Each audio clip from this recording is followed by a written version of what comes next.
back, everyone, to How Not to Souls. Jron here, and today we're looking at a Strength Arcane build from Bloodborne.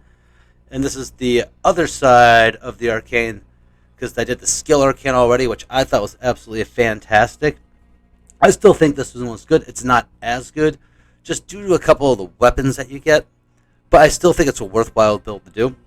But let's take a look at our stats, break down our weapons, look at our runes, this, that, and the other thing, and then we can formulate why I think it's not as good as Skill Arcane, but still worth playing.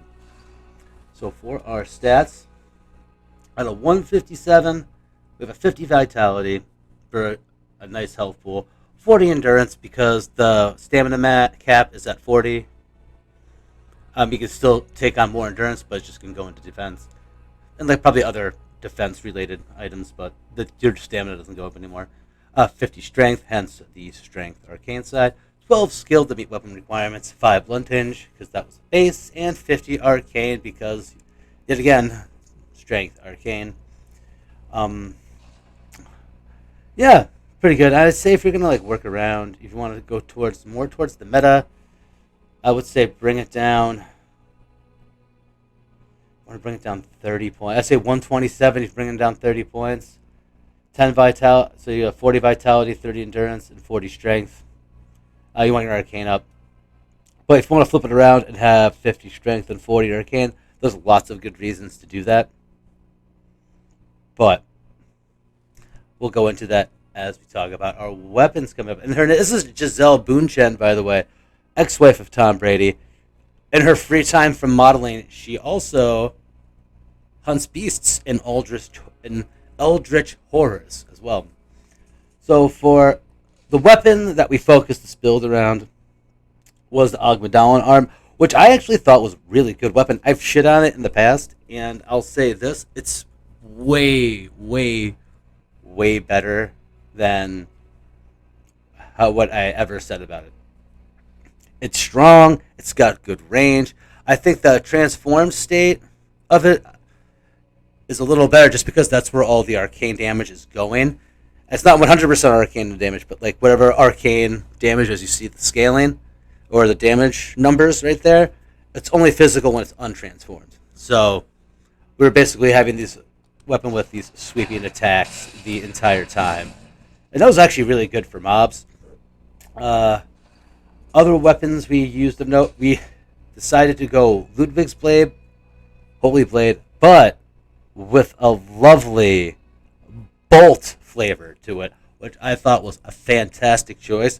It just kind of sucks you don't get good bolt gems until the end of the DLC, so you gotta have to sit there and just wait, basically. But it worked out really well, and you kind of switch it around if you wanted to put fire on it, like as I did the Saw Cleaver, which I think was a fantastic choice.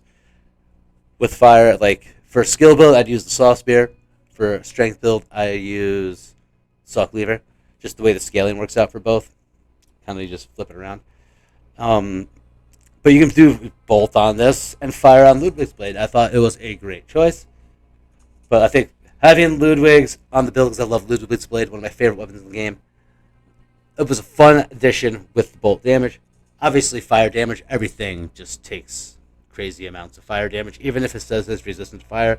Outside of the Watchdogs and Lawrence, you can just kind of melt everything with fire. And for our fourth choice, it kind of has to be. I mean, look at the numbers. If you look at the numbers and how the scaling works, it's a strength arcane weapon, and it worked really well for this build. I thought it was out freaking standing, very potent. Like I said, this build was strong as hell. My only downside about it is that it was slow. The Ogmadallan arm is super slow. Even when, like, this is fine because once you get it going, it moves. But you're not getting arcane damage, and that, like, the sweeps are good. But you're just slow. It's super slow. I didn't usually use this for boss. I used this for ads and stuff. I used stuff like the Holy Blade, the Holy Moonlight Sword, and the Saw Cleaver for bosses and things. Not to say I didn't use this at all, because this was helpful at times, especially the R2 it smashes down like a hammer, and then it has that little extra, as you saw, the pokey action. Like I said, it works just slow. That's the only downside about it. And a little note: you can also use not Ludwig's, the Logarius wheel. I don't like the Logarius wheel. I've used it in the past. I refuse to think it's good. Just because I don't think it's good, though, doesn't mean you shouldn't think it's good. Try it out. If you like it, that's awesome. I don't like it, so I wasn't involved in the build. But that's like the gripe I have with this build. It's slow. The damage is great, but super slow. And I also like doing viscerals, and viscerals don't scale with strength; they scale with skill. So that's how I like to play Bloodborne. I like skill builds. So that's how that works. Now for our fashion set. I don't know. I felt like Giselle was more of just standard fashion kind of go. The Yharnam Hunter garb, through and through. I thought she looked great with the standard hunter hat. I thought she looked pretty styling. Pretty styling. Just going out there, crushing like monsters and horrors with her hammer. Oh, that's our flame sprayer. Just giving them the what now and the what forth. Pretty rad. Oh, for our sidearms, we had the flame sprayer, which I thought was absolutely fantastic. I took the pistol. I do have the Rosmarius on, but the pistol was more helpful. I just didn't have time to focus on the Rosmarius. It just didn't work out that way. But I think it's a great addition to the build. Keep that in mind. For our hunter tools, we used the Augur of Ebritas. For our parries, it just worked out a little better when we had the flame sprayer on. The time you have to work out the timing because the timing's a little weird. Trying to get reposes and viscerals because it's delayed the way especially that's fast, but that's a little awkward. So you have to time it out a little better. Other than that, I'd say it's a worthwhile time. And I think that's about that. Let's take a look at our runes. Alright, so for the runes that we chose, since initially I wasn't going to go to 40 endurance, we had the anti-clockwise metamorphosis for a boost on our stamina. The Odian Wraith, so we can get more bullets on our viscerals, so that was kind of huge. We took the Great Lake for a damage reduction of +4. Also of note, if we were doing against bosses where we needed to do viscerals, we had, where is it? Blood Rapture and Formless Odian, so we can hold extra bullets. It's arcane build. You cast things. Having extra bullets helps because that's where all your casts come from. Your bullets. And I didn't go crazy deep on getting the Covenants. I just chose Impurity. But Corruption's fine. Beast's Embrace is fine if you want to transform. But you need the Beast Claw for that. It's a whole thing. Another one would be I think the Hunter rune that you get for fighting that dude that kills Elaine. And you also get a rune from Alfred when he dies. And it helps healing or some shit. I don't know. I never used that one. So for our blood gems, this is gonna be. We should have moved everything into a box of some sort. All right. So then also of note, we were gonna use the Whirligig Saw. It didn't pan out. That's okay. That's all right. Moonlight Sword definitely took that place when I got it, and that was actually kind of a mainstay after I got the Moonlight Sword. It was in there for a while. So we'll start with our Saw Cleaver.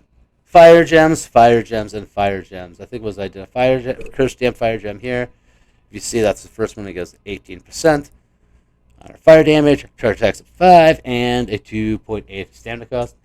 We have a nourishing damp there that will increase all of our damage. So it doesn't matter if it's physical or elemental. But with also more charge attack and the added stamina cost. And then for this would be our Fire Damp Blood Gem, or Waning, I think that's called. 12% fire attack, plus 13, and I don't know how. I have all these other ones that look so much better. They look all better. That's not better. Like 15.2 seems great, but you add bolt attack to it. All of them weren't better than this. That was the best one I got. So, this is what it is. Blue Wit's Holy Blade. So the blood gems you get in Fishing Village. That's all there is to it. At least if you can find them elsewhere, that's amazing. More power to you. You can find them in the Chalice dungeons. I went deep, but not as deep as I wanted to, but that's okay. Chalice dungeons can be a bore. So 19.5 on both of these blood gems. And then our bolt was a 9.1 plus a 3.15. And like everything. Oh, that's a little better. I just found out. We just learned something, that this is a little better. Yeah, okay. So we learned something today. And this has fire damage on it, which is really dumb. That's really dumb. Sorry, we didn't use that though, obviously. So, Holy Moonlight Sword. Obviously a focus on Arcane, as you can tell. 0.17 Arcane scaling with added physical damage. And then 0.473 Arcane. And then a Nourishing Dam Gem at a plus 15. It increases all of our damage. And since it's a standard dual damage weapon, does Arcane and Physical, it obviously gets all this extra damage. And then for Ogmadon Arm, this is a weird one because it only uses arcane damage when it's transformed. So when it's up in its regular state, it's a physical weapon. It's actually a pretty legit strength weapon. I love clubs in Dark Souls, and I think this fills that club. And I love the stamping action. It's pretty quick once it gets going. But anyway, 18 on the physical, 18 on the arcane, and then I like the physical and arcane on this one. I'm sure we had better to match, as you can see, but I don't know. I kind of wanted to focus on the arcane aspect. There was no huge gains. Like, you know what I mean? There are no huge gains. Every time I looked at everything kind of like, it didn't balance out. So I think for what I had for gems, balanced out severely. Because we would either lose too much or lose too little. And just this was the best setup for this. So if you want to, like the two 18s, one physical, one arcane, and the physical 9.1 with the added arcane of 32.6. And that's how we did it. And I don't know, it turned out, I really liked it. Like, if you look at the damage, it's not crazy impressive between these two. But whereas that shines, the Holy Moonlight Sword just shines. Oh, love it. You got to show it off every now and then. It just shines. It's such a good weapon. But this was focused around Ogmadon Arm. So, yeah, guys, that was it. That was Giselle Bunhund and her Bloodborne experience. I hope you enjoy the footage, and I'll see you later. Peace out.